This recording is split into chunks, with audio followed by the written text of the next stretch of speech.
이현주, 송영길, 김관영, 안우영, 강득구 이 네 사람은 지방선거가 끝난 뒤에 무조건 퇴출되어야 하는 대상이다. 저는 이렇게 봅니다. 이게 기존하고는 좀 다른 게 얼마 전까지만 해도 저 사람들 제발 퇴출됐으면 좋겠다. 이 정도 생각에 머물러 있었잖아요. 그런데 이제는 그게 아니라 저 사람들은 퇴출될 수밖에 없겠구나. 이렇게 보셔도 된다는 겁니다. 굉장히 큰 변화인데 당에서 즉각 퇴출이 안 된다면 당원들이 퇴출시킬 거라 저는 큰 걱정도 없습니다. 이미 눈밖에 난 사람들이고 1인 1표제를 폐지하지 않는 이상 재개할 수 있는 기회도 없다고 보시면 됩니다. 왜? 간단합니다. 명백한 해당 행위를 하고 있는 자들이거든요. 최근에 이런 기사가 조용히 나왔죠. 어떤 내용인지 보니까 현금 살포 의혹으로 제명당한 김관영이 전북지사에 무소속으로 출마한다는 소식이 전해진 뒤에 전북지사 경선에 불복한다면서 단식까지 했던 안우영의 지지자들이 김관영 캠프로 합류하고 있다는 내용입니다. 자, 명백히 민주당의 전북지사 후보가 존재합니다. 이원택 후보가 단수공천을 받은 것도 아니고 경선을 치른 결과 후보로 확정된 거잖아요. 그런데 여기에 불복한다고 단식을 하던 안우영의 지지자들이 무소속으로 출마한 김관영 캠프에 합류한다? 이 자체로 해당 행위고 안우영은 민주당에서 퇴출되어야 하는 대상이 맞죠? 그럼 이현주와 강득구 그리고 송영길은 왜 퇴출 대상이냐? 간단합니다. 우선 이현주가 안우영 단식장에서 했던 발언 짧게 듣고 오겠습니다. 이렇게 동료 의원이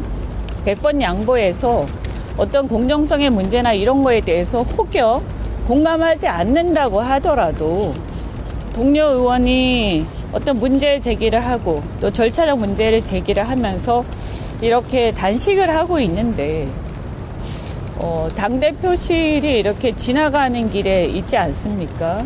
그런데 한 번도 들러보지도 않고 전에 김관영 지사 건하고의 형평성이라든지 여러 가지를 감안했을 때 제대로 감찰을 하고 그리고 나서 절차를 제대로 밟고 경선을 하는 것이 공정한 경선을 보장할 수 있고 워낙 이것이 그 전에 김관영 지사 건도 있었기 때문에 초미의 관심사기 때문에 이 하루 정도 최소한 하루 정도는 경선을 연기하는 것이 타당하다라고 해서 그 말씀을 간곡하게 드리고 또 최고위원회에서도 상당한 경론이 있었습니다만 저희가 그 관철시키지 못했습니다. 자, 이 발언은 결국 뭐냐? 정청래 대표가 안우영 단식장에도 찾아오지 않고 김관영 제명 절차도 제대로 밟지 않아서 이런 문제가 생긴 거다. 이런 거죠. 그래서 제가 찾아봤습니다. 우선 많은 분들이 김관영이 현금 살포를 했고 이것 때문에 제명당한 것까지만 알고 계시잖아요. 여기서 질문을 해봐야 하는 건 얼마나 확실한 증거가 나왔길래 즉각 제명을 한 거냐? 이런 거겠죠. 뭐 길게 말할 필요도 없고요. 현금을 뿌리는 CCTV가 이미 나왔었습니다. 그 장면도 짧게 보고 오겠습니다.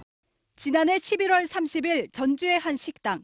김관영 전북자치도지사 주변으로 청년 20여 명이 둘러앉아 술자리가 벌어지고 있는데 김관영 지사가 수행을 하는 것으로 보이는 한 남성에게 배낭을 가져오게 하더니 가방에서 봉투를 꺼내 참석자들에게 나눠주기 시작합니다. 김 지사가 5만 원권 지폐를 청년들에게 일일이 건네고 청년들이 이를 두 손으로 받는 장면이 이어졌습니다. 이 자리에 참석한 사람들은 대부분 민주당 소속 청년 당원들이거나 시의원 출마 예정자들인 것으로 알려졌습니다.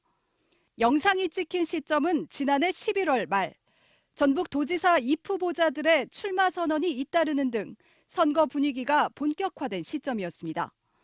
민주당 정청래 대표는 이번 의혹과 관련해 사안의 엄중함을 고려해 당 윤리감찰단에 김 지사에 대한 긴급 감찰을 전격 지시했습니다. 경찰도 관련 고발장이 접수됨에 따라 수사에 나섰습니다. 이에 대해 김관영 지사는 대리기사 비용 명목으로 총 68만 원을 건넨 사실이 있다며 지급 직후 부적절할 수 있다는 판단에 따라 곧바로 회수 지시를 내렸고 이튿날 전액을 돌려받았다고 해명했습니다. 이것만 봐도 일단 빼박이죠. 자, 그런데 여기서 김관영 측에서 주장하는 건 뭔가요? 나중에 문제인 걸 알고 다시 회수했다 이런 거죠. 그럼 이게 면죄의 명분이 되냐? 당연히 안 됩니다. 이건 그냥 규정 몇 가지만 찾아보면 됩니다. 이게 민주당의 지방선거 경선 시행 세칙이거든요. 제36조를 보면 누구든지 선거운동을 위하여 다음 각호의 행위를 할 수 없다 이렇게 쓰여 있고요. 대상을 나누지도 않고 누구든지 그러니까 선거와 관련된 그 어떠한 인물도 규정 위반을 하면 안 된다는 뜻이죠. 그리고 가장 첫 번째 내용이 뭐다? 선거운동을 위하여 선거인이나 그 가족 또는 소속 단체 등에 대하여 금품, 향응, 기타의 이익을 제공 알선, 약속하는 행위 이렇게 되어 있습니다. 김관영이 한 짓이죠. 금품, 현금으로 이익을 제공했잖아요. 그럼 이게 당규에는 어떻게 나와 있냐? 제9조 선거 부정에 대한 제재를 보면요. 위원회는 후보자, 선거운동원, 대의원, 선거인 및 기타 관련자들에 대한 선거 부정을 인지한 때에는 지체 없이 심사하여 그 경중에 따라 다음 각호 중 하나의 제재를 하여야 한다. 그리고 사항에 보면 제명제소 이렇게 되어 있습니다. 그러니까 정청래 대표는 경선 시행 세칙과 당규에 따라 아주 적절하게 일 처리를 했다는 겁니다. 오히려 이건 잘했다고 칭찬해야 하는 거고, 이현주랑 강두구가 최고위원이라면 경선에 불복한다고 단식하는 안호영이 왜 잘못된 건지를 알리고 무소속으로 출마한 김관영은 영구 제명을 하자고 제안하든지 해야죠. 그런데 이현주는 오히려 당원들을 상대로 해당 행위를 운운하고 후속 조치를 기대한다. 이딴 소리나 하고 있죠. 당원들한테는 해당 행위라고 겁박하고 정작 진짜 해당 행위를 하고 있는 것들한텐 한마디도 못합니다. 당적을 7번이나 옮긴 이유가 이런 것 때문이라고 보고요. 제가 이래서 이현주는 증오하는 겁니다. 이러한 해당 행위를 앞장서서 조장하는 이현주와 강두구, 그리고 여기에 동조해서 정청래 대표를 허위사실로 비난하고 다니는 송영길도 퇴출 대상이라고 말씀드리는 건데, 송영길과 관련한 내용은 뒤에서 자세히 얘기해보고요. 그럼 여기서 궁금한 게 이 사람들이 대체 왜 이러는 거냐, 이런 거죠. 누가 봐도 해당 행위를 넘어 치졸해 보이는 행태인데 왜 이러는 거냐 이거잖아요. 이건 그냥 재래식 언론들의 보도 흐름을 보면 답이 나옵니다. 우리가 2차 검찰개혁 정부안이 나왔을 때 어떤 걸 겪었죠? 이현주를 중심으로 재래식 언론이 친명과 반명을 나누고 이걸 프레임화해서 정청래 대표와 법사위원들을 공격하는 재료로 썼죠. 지금은 이걸 어떻게 소비하고 있냐? 정청래 대 김관영 이딴 소리를 하고 있습니다. 하다하다 당대표랑 무소속 선거인을 대결 구도로 갖다 붙이는 것도 난센스인데, 그 무소속 선거인이 현금을 뿌리다 걸려서 제명당한 사람입니다. 여기서 끝나면 재래식 언론이 아니죠. 김관영을 뭐라고 포장하고 있는 줄 아세요? 외로운 사투를 하고 있답니다. 경선에 불복한다고 단식하던 안호영한테는 반청투사라더니 김관영은 외로운 사투를 벌이고 있다? 얘네가 이렇다니까요. 자, 여기서 주목해야 할 포인트가 있습니다. 이 사람들이 얼마나 한심하고 얼마나 불순한 의도로 당을 흔들고 있는지도 충분히 인지를 하셨을 겁니다. 심지어 김관영이 무소속으로 출마하면서 민주당이 비상이라는 식의 보도까지 나오는데, 가만 보면 공통점이 있죠. 안호영은 전북지사에 도전했다가 떨어진 거고, 김관영도 전북지사 선거를 두고 이러는 거잖아요. 얘네가 왜 이럴까를 추론해 보면 세 가지 정도 결론이 나옵니다. 우선 첫 번째, 김관영은 대체 왜 이러는 거냐? 이건 생각보다 간단하다고 봅니다. 전북이면 민주당 강세 지역이라는 걸 누구나 알잖아요. 그런데 생각을 한번 해보면 우리가 대구시장도 홍준표였다는 걸 알고, 심지어 충북지사가 김영환이었다는 것도 압니다. 이 사람들이 일을 잘했든 사고를 많이 쳤든 어쨌든 이름이라도 알고 있다는 거죠. 그런데 현 전북지사가 김관영이었다는 사실, 안호영이 무려 3선 의원이라는 사실도 대부분이 모릅니다. 주변에 민주당을 지지하는 분들한테도 물어보니까 최근에 단식이다, 뭐다, 시끄러워서 알게 됐다는 분들이 많더라고요. 그런데 김관영은 19대, 20대 국회의원이었고요. 그 뒤에 전북도지사에 당선된 사람입니다. 경력만 봐도 이 정도면 이름 정도는 알만한데 이번에 처음 듣는 사람도 많다는 거죠. 왜 이럴까요? 그냥 아주 쉽게 말하면요, 국힘에 언더 찐윤이 있다면 민주당엔 언더 수박이 있다고 보시면 됩니다. 김상욱 울산시장 후보가 1년 전쯤 매불쇼에 출연해서 언더 찐윤이 뭔지 설명했었거든요. 여기서 국민의힘만 민주당이라고 생각하고 들어보시면 김관영하고 안호영이 왜 저러는지 단번에 이해하실 수 있을 겁니다. 영상으로 보고 오겠습니다. 제가 모 방송에서도 그 얘기를 했는데, 네. 제가 언더찐윤 이렇게 표현을 썼어요. 언더찐윤? 예, 무슨 말이냐 하면 국민의힘을 실질적으로 움직이는 그룹이 있습니다.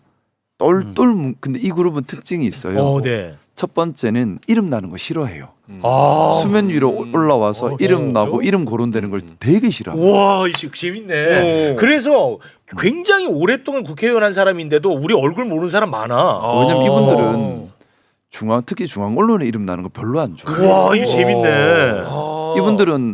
이분들은 지역에 행사 열심히 다니고 지역민들하고 스킨십 열심히 하는 데만 관심이 있어요. 와. 그리고 두 번째, 이분들의 특징이 말 그대로 스킨십이 좋아요. 기자님들하고도 스킨십이 좋고, 사람들하고도 술 잘 마시고 잘 어울리고, 사람 좋다 평 듣고. 세 번째, 똘똘 뭉칩니다. 똘똘 뭉쳐. 와. 철저하게 뭉칩니다. 재밌다. 똘똘 뭉치고. 재밌네. 또 하나 특징이 있습니다. 잘난 사람 되게 싫어해요. 잘난 사람? 튀는 사람? 아니요, 잘난 사람 싫어합니다. 잘났다는 게 어떤 뭐 거죠? 능력이 좋거나 아니면은 학교를 잘 나왔거나 아니면 뭔가 생각이 좋거나 이런 사람 별로 안 좋아합니다. 그래? 너무 재밌다. 너무 재밌어. 와 능력 있는 사람 너무 싫어합니다. 근데 이제 이렇게 그래서 이 그룹은 와 재밌다. 서로가 대장이 아니라고 얘기를 해요. 아 왜냐하면 튀는 걸 싫어하기 때문에 와. 서로가 대장이 아니라고 얘기하고 그러다 보니까 실질적으로는 조직을 모았다 풀었다는 조직 관리하는 분이 제일 어떻게 영향력이 있는 실질적 머리는 없고 조직 관리하는 사람 정도만 있는 요 정도 그룹이 있는데 두 번째는 그럼 안호영은 왜 이러는 거냐? 이 사람도 간단합니다. 언더 수박인데 경선에서 떨어졌거든요. 일단 안호영은 본인의 권력을 어떻게 키울지에 대한 계획이 이미 있었던 사람으로 보입니다. 왜냐하면 경선 당시 후원회장으로 송영길을 영입했었거든요. 그런데 안호영 입장에서 보면 1인 1표제 이후 당원 주권 중심 경선을 치러본 건 이번이 처음인 거죠. 그런데 본인은 이미 계획이 있었기 때문에 무조건 권력을 잡아야 하는 겁니다. 그래서 이걸 스스로 받아들이지 못하고 있는 와중에 이현주와 송영길이 뒷받침을 해주고 있잖아요. 내가 원하던 권력을 못 얻었어요. 그럼 다음으로 생각할 수 있는 플랜 B는 뭐다? 내가 권력을 못 잡았으면 권력이 있는 사람들 내지는 앞으로 권력을 잡을 사람들한테라도 붙자 이렇게 생각하고 움직였을 가능성이 매우 크다 이렇게 보시면 될 것 같고요. 세 번째는 왜 하필 그럼 전북이냐? 이건 언더수박 외에도 차기 권력과 관련된 지역일 가능성이 매우 높다는 걸 암시하는 거라고 봅니다. 공교롭게도 송영길도 당대표 출마를 염두에 두고 있죠. 이 사람은 정청래 대표 보고 선거 지원을 자기 홍보하고 다닌다고 하더니 오히려 본인이 더 당대표 출마에 대한 메시지를 자주 내고 다닙니다. 정청래 대표는 연임 도전한다는 말도 안 하잖아요. 그런데 여기서 중요한 게 이현주와 송영길 주변에 붙어있는 사람들의 공통점을 보면 굉장히 흥미로운 지점이 발견됩니다. 우선 의원이나 정당 관련인들로 축약해보면 송영길, 안호영, 김관영, 이현주, 강득구 죄다 어디 가서 1등을 못 해본 사람들이거나 시장이나 도지사까지는 해보긴 했는데 그렇다고 당원들한테 인정받을 정도로 일을 잘했던 사람들은 아닙니다. 이현주는 당정만 7번을 옮겼으니 말 다 했고요. 송영길도 소나무당 시절 광주 옥중 출마를 하기도 했고 본인이 당대표일 땐 현재 행안부 장관인 윤호중 당시 원내대표랑 법사위원장도 국힘에 다 넘겼던 사람이라고 말씀드렸잖아요. 즉 1인 1표제를 싫어할 수밖에 없는 사람들이라는 겁니다. 기존에는 컷오프나 단수공천 같은 걸로 줄만 잘 서면 민주당 우세 지역에서 당선이 됐습니다. 이를 특출나게 못해도 정치 생명을 연장하고 개파 정치도 할 수 있었다는 거죠. 그런데 지금은 일 못하면 바로 날려버리거든요. 정청래 대표도 1인 1표제를 시행해서 좋긴 해도 두렵다고 말했던 이유가 여기에 있는 겁니다. 말 그대로 당원들의 영향력이 경선부터 작용되는 거라서 일 못하는 사람들이거나 개파 정치하는 사람들은 당원들이 가차없이 날려버린다는 거죠. 그래서 송영길이나 이현주나 1인 1표제를 정착시킨 사람이자 민주당 지지층 지지율이 77%를 넘어가는 정청래 대표를 제거하지 않을 이유가 없다는 거죠. 심지어 송영길이 최근에 정청래 대표한테 했던 비난들 사실이 아니라고 하죠. 정청래 대표가 지방선거 지원을 다니는 게 자기 홍보라는 것부터 시작해서 지역 후보가 원하면 가야지 원치 않는데 왜 가냐는 식으로도 비난했었거든요. 정청래 대표가 긴급 기자회견을 했을 때 이와 관련된 질문을 받았는데 허위 사실이라는 표현까지 써가면서 반박했습니다. 그 장면도 잠깐 보고 오겠습니다. 네, 안녕하세요 대표님. 저 연합뉴스 최주성 기자라고 합니다. 대표님께서 말씀하셨듯 지금 전국을 돌면서 선대위를 하고 계시는데 좀 당 일각에서는 보수 결집하는 지역에 이렇게 좀 당대표께서 움직이는 게 역효과가 난다 뭐 이런 목소리도 일각에서 나오는데 좀 여기에 대한 당대표님의 입장이 좀 궁금합니다. 제가 분명하게 말씀드립니다. 오지 말라고 하는 곳에 간 적은 단 한 군데도 없습니다. 그리고 오지 말라고 제가 들은 얘기는 단 한 차례도 없습니다. 오라는 곳은 많고 몸은 하나고 그래서 몸이 10개, 100개였으면 좋겠다는 생각만 합니다. 일부 언론에서 그런 얘기들을 하고 있는데 언론이 문제라 저는 그렇게 생각합니다. 당대표의 일정, 동선에 대한 방해가 아닐까 그런 생각도 가끔 합니다.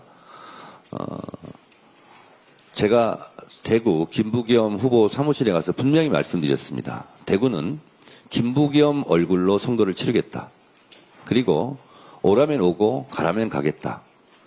그리고 뒤에 서라면 뒤에 서겠다. 그 기조를 한 번도 제가 어겼다고 생각하지 않고 있습니다. 또 상대적으로 경상북도는 너무 많이 와달라고 그럽니다. 그래서 울릉도뿐만 아니라 경상북도 전역에 대표가 와서 좀 지원 유세를 해달라 그렇게 얘기를 합니다. 언론에 나온 것과는 많이 다릅니다. 그렇지만 오라는 곳에 또 한 곳만 집중해서 갈 수도 없고 전국의 모든 유권자와 모든 국민이 다 소중하기 때문에 균형감 있게 지역을 방문하려고 노력하고 있습니다. 저도 그런 기사를 보면서 이것은 허위에 가까운 허위성 기사다 그런 생각을 좀 했고 더불어민주당 당대표의 일정에 관여하고 있다 이렇게 생각합니다.